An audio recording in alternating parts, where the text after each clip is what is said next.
एक व्यक्ति होता है जो कि रोजाना मजदूरी किया करता था, दिन दहाड़ी रोजाना काम किया करता था और शाम को जो पैसे पाता था उसी से अपने घर का खर्च चलाता था। घर पे उसके उसकी माँ, उसका छोटा भाई, उसकी पत्नी, उसके 2 बच्चे होते हैं जिनका खुद की कमाई से पालन पोषण किया करता था। सब कुछ जिंदगी में सही चल रहा था। पैसे भले ही कम कमा रहा था लेकिन अपने जिंदगी में बेहद खुश था।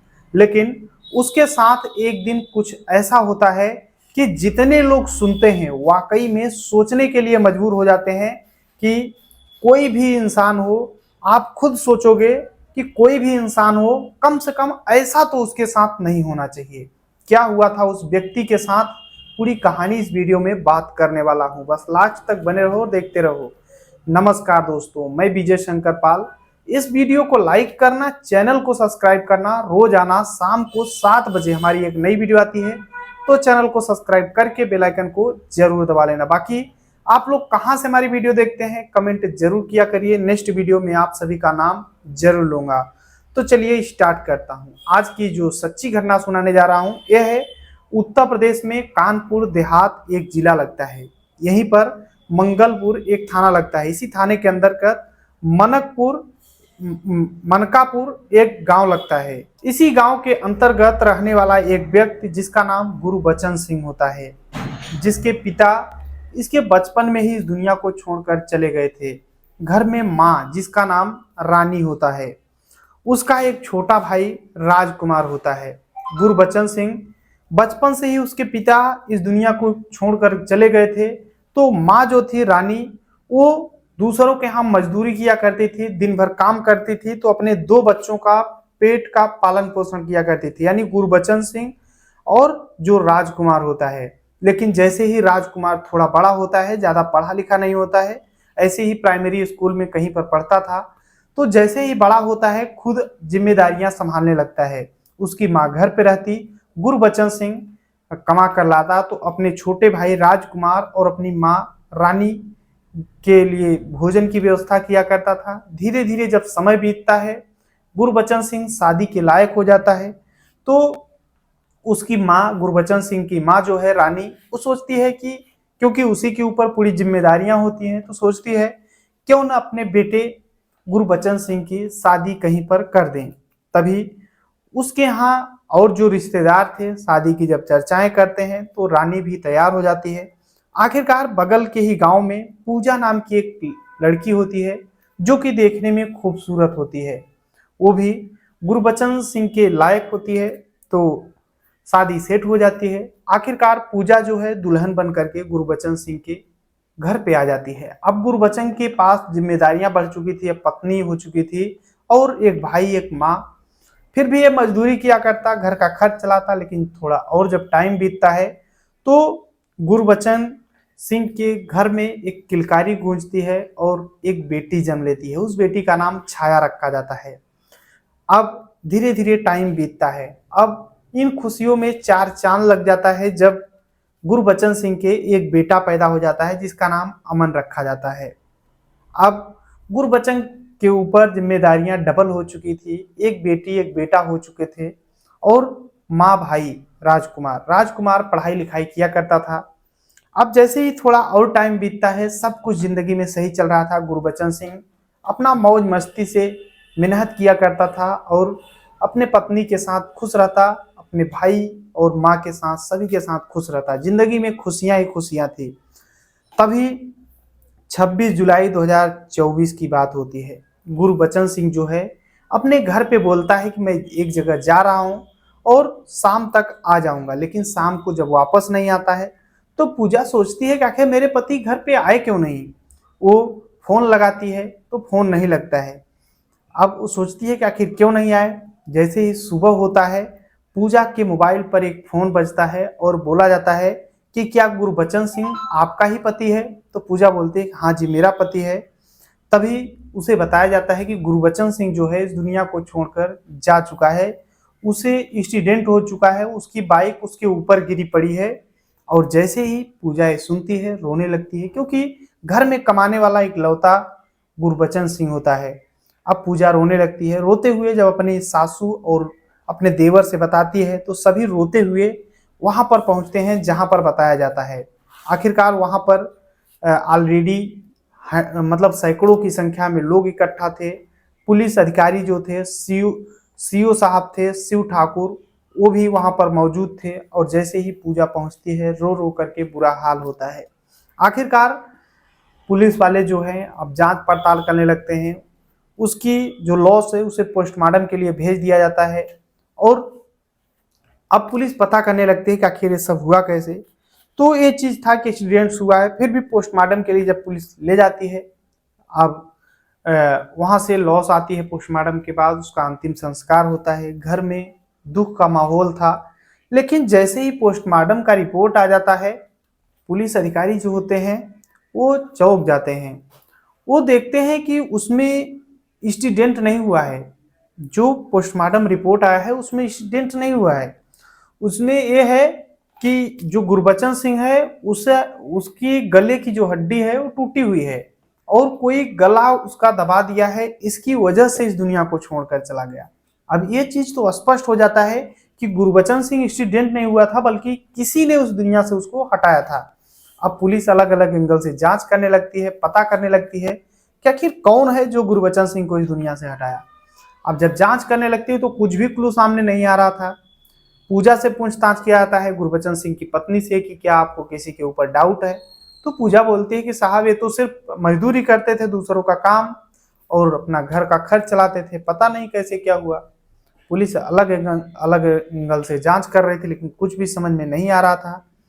तभी पता चलता है कि जो पुलिस जब जांच करती है तो पता चलता है कि पूजा जो है अपने पति के साथ माँ मतलब गुरबचन सिंह की माँ और भाई से अलग रहती थी। अब पुलिस को ये लगता है कि आखिर अलग क्यों रहती थी। तो ये हुआ कि भाई ये बेटा था गुरबचन सिंह, अलग हो गया होगा। लेकिन अब जब पुलिस कॉल डिटेल निकालती है तो पता चलता है कि लास्ट कॉल पूजा से ही बात हुई थी गुरबचन सिंह की। अब पूजा का जब कॉल डिटेल निकाला गया तो पता चला कि जिस समय गुरबचन सिंह से रात में बात हुई थी 26 तारीख को, 26 जुलाई 2024 को रात में लगभग 12 बजे रात, जिस टाइम पे 12 बजे पूजा गुरबचन सिंह से बात की थी, उसी टाइम से पूजा 2-3 नंबरों से कई लोगों से बात की थी। अब जैसे ही ये चीज पता चलता है, पुलिस फौरन पूजा के ऊपर डाउट करती है और पुलिस पूजा को ले आती है थाने। अब उससे पूछने लगती है, बोलती है कि देखो जिससे आप बात की थी उसने सब कुछ बता दिया है, आप सही से बता दो आखिर तुमने अपने पति के साथ क्या करवाया है। और जैसे ही पूजा पुलिस वालों के मुंह से ये सब सुनती है तो टूट जाती है। टूटने के बाद बोलती है कि हाँ जी, मैंने ही अपने पति को इस दुनिया से हटाया है। और जैसे ही पुलिस ये सब सुनती है, वाकई में सोचने लग जाती है कि एक पत्नी अपने पति को इस दुनिया से कैसे हटा सकती है। अब पूछना शुरू करती है कि आखिर क्यों तुमने ऐसा किया। तो पूजा जो है एक कहानी सुनाना शुरू करती है और उस कहानी को जितने लोग सुनते हैं वाकई में सोचने लग जाते हैं।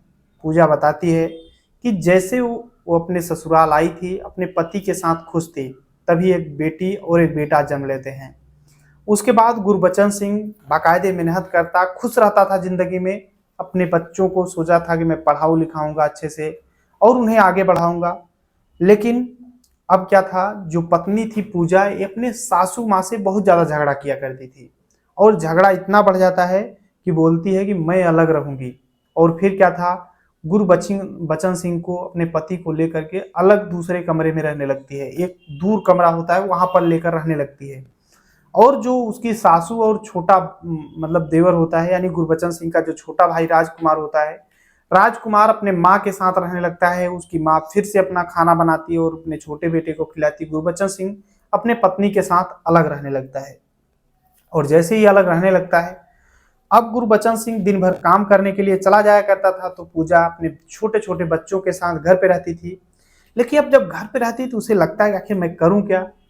तभी एक व्यक्ति होता है जिसका नाम गुलाब होता है।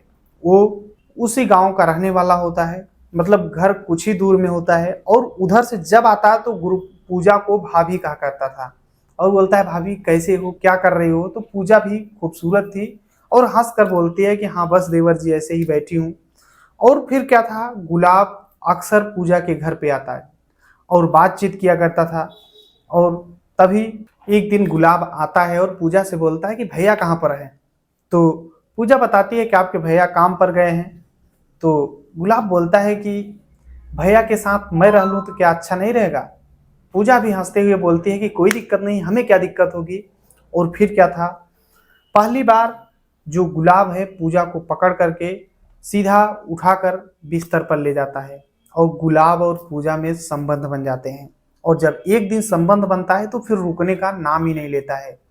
अब गुलाब अक्सर कभी एक दिन कभी 2 दिन में गैप करके पूजा के घर पे आता दोपहर में, जब जो पूजा का पति है वो काम पर चला जाया करता था तो गुलाब पूजा के घर पे आ जाता और शारीरिक संबंध बनाता था। छोटे छोटे बच्चे वो कुछ जानते ही नहीं थे, उन बच्चों को भेज देते थे दुकान पर और गुलाब संबंध बनाता था। अब ऐसे ही समय बीत रहा था। पूजा अपने सासू और देवर से झगड़ा कर रखी थी तो उनसे कोई मतलब ही नहीं था। लेकिन जब टाइम बीतता है तो एक दिन गुलाब के मामा का लड़का जिसका नाम विष्णु दयाल होता है वो गुलाब के घर पे आता है और दोनों टहल रहे होते हैं। तभी विष्णु दयाल बोलता है कि यार ये जो सामने पूजा रहती हैं ये बहुत खूबसूरत हैं और बहुत हंस हंस के बात करती हैं। तभी गुलाब बोलता है कि तुम्हें चाहिए तो बोलो। विष्णु दयाल बोलता है कि दिला दो।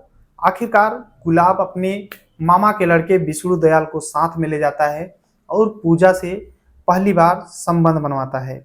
अब क्या था, विष्णु दयाल और गुलाब दोनों संबंध बनाते हैं। अब जो विष्णु दयाल था अक्सर अपने घर से यहीं पर आता और रहता था और पूजा के साथ संबंध बनाता। जैसे ही टाइम बीतता है गुलाब का एक दोस्त होता है जिसका नाम ज्वाला सिंह होता है। ज्वाला सिंह भी बोलता है, गुलाब बता देता है ज्वाला सिंह से कि ये जो भाभी है पूजा ये मुझसे संबंध बनाती हैं। तो ज्वाला सिंह बोलता है कि यार मुझे भी कभी दिलाओ ना। तो गुलाब बोल देता है कि चलो अच्छा कल। और फिर दूसरे दिन ज्वाला सिंह भी जाता है और पूजा के साथ संबंध बनाता है। बात ये होती है कि जो पूजा है इनकार नहीं कर पाती है। और फिर क्या था, कभी विष्णु दयाल के साथ, कभी ज्वाला सिंह के साथ, कभी गुलाब के साथ ऐसे ही संबंध बनाया करती थी पूजा। अब दिन में जब उसका पति चला जाया करता था तो इनसे संबंध बनाती। अब ऐसे ही टाइम बीतता रहता है, लेकिन कहते हैं ना गलत काम कभी नहीं छिपता है। एक दिन जब पूजा का पति दिन में ही काम करके दोपहर में ही आ जाता है तो देखता है कि गुलाब उसके घर से बाहर निकल रहा है अंदर से। तो जो गुरबचन है ये अपनी पत्नी की पिटाई कर देता है, बोलता है कि आखिर वो क्यों आया था। तो पूजा बोलती है कि बस घूमने टहलने आए थे, ऐसा कुछ नहीं है। लेकिन अब जो गुरबचन सिंह है इसे डाउट हो चुका था। ये बहुत ज्यादा गुस्सा होता है और पहली बार जाकर के शराब पी लेता है। और फिर अक्सर कभी दोपहर में आता तो अपने पत्नी के साथ, कभी विष्णु दयाल को घर से निकलते देखता तो कभी दूसरे के, और कुछ आसपास के लोग होते थे जो गुरबचन सिंह को ये बातें बताते थे कि 3-3 लोग तुम्हारे घर में घुसते हैं। अब गुरबचन सिंह को बहुत ज्यादा टेंशन हो जाता है, अपनी पत्नी की पिटाई किया करता है और खूब शराब पीने लगता है। शराब पी कर आता और अपनी पत्नी पूजा की खूब पिटाई किया करता था। ऐसे ही जब टाइम बीतने लगता है, अब ये शराब का आदी हो जाता है जो गुरबचन है और इसकी शरीर भी हल्ट होती जा रही थी। ये बहुत ज्यादा टेंशन में रहता है और अपनी पत्नी की रोजाना शाम को पिटाई किया करता था। ऐसे ही टाइम जब धीरे धीरे बीतता है, समय बीतता है, तो जो पूजा है ये गुलाब से बोलती है कि गुलाब देखो, जो गुरबचन है मुझे बहुत ज्यादा मारता है, इसे ही इस दुनिया से हटा दो तो अच्छा रहेगा। आखिरकार गुलाब भी बोल देता है कि ठीक है भाभी। पूजा बोलती है कि अगर इस दुनिया से हटा दोगे तो तुम तीनों लोग आराम से मेरे साथ संबंध बना सकोगे, कोई दिक्कत नहीं होगी। आखिरकार एक दिन गुलाब बाइक से शाम के टाइम में जा रहा था और उसी समय गुरबचन सिंह उस रास्ते से जा रहा था और गुरबचन सिंह शराब पिया था और शराब के नशे में गाली देने लगता है गुलाब को, क्योंकि वो पहले से भी चिढ़ता था गुरबचन, और गुरबचन गुलाब को खूब गालियां देने लगता है। गुलाब भी उसी समय उसे झगड़ा कर लेता है और वहीं पर मारता है। और उसी समय अपने दोस्तों को, विष्णु दयाल को और ज्वाला सिंह को बुला लेता है और तीनों लोग मिल करके इस दुनिया से हटा देते हैं गुरबचन सिंह को। उसके बाद एक सड़क पर ले जाते हैं और वहीं पर ऊपर से बाइक रख देते हैं ताकि लगे कि एक्सीडेंट हुआ है, और वो लोग भाग जाते हैं। उन्हें लगता है कि कुछ होगा ही नहीं।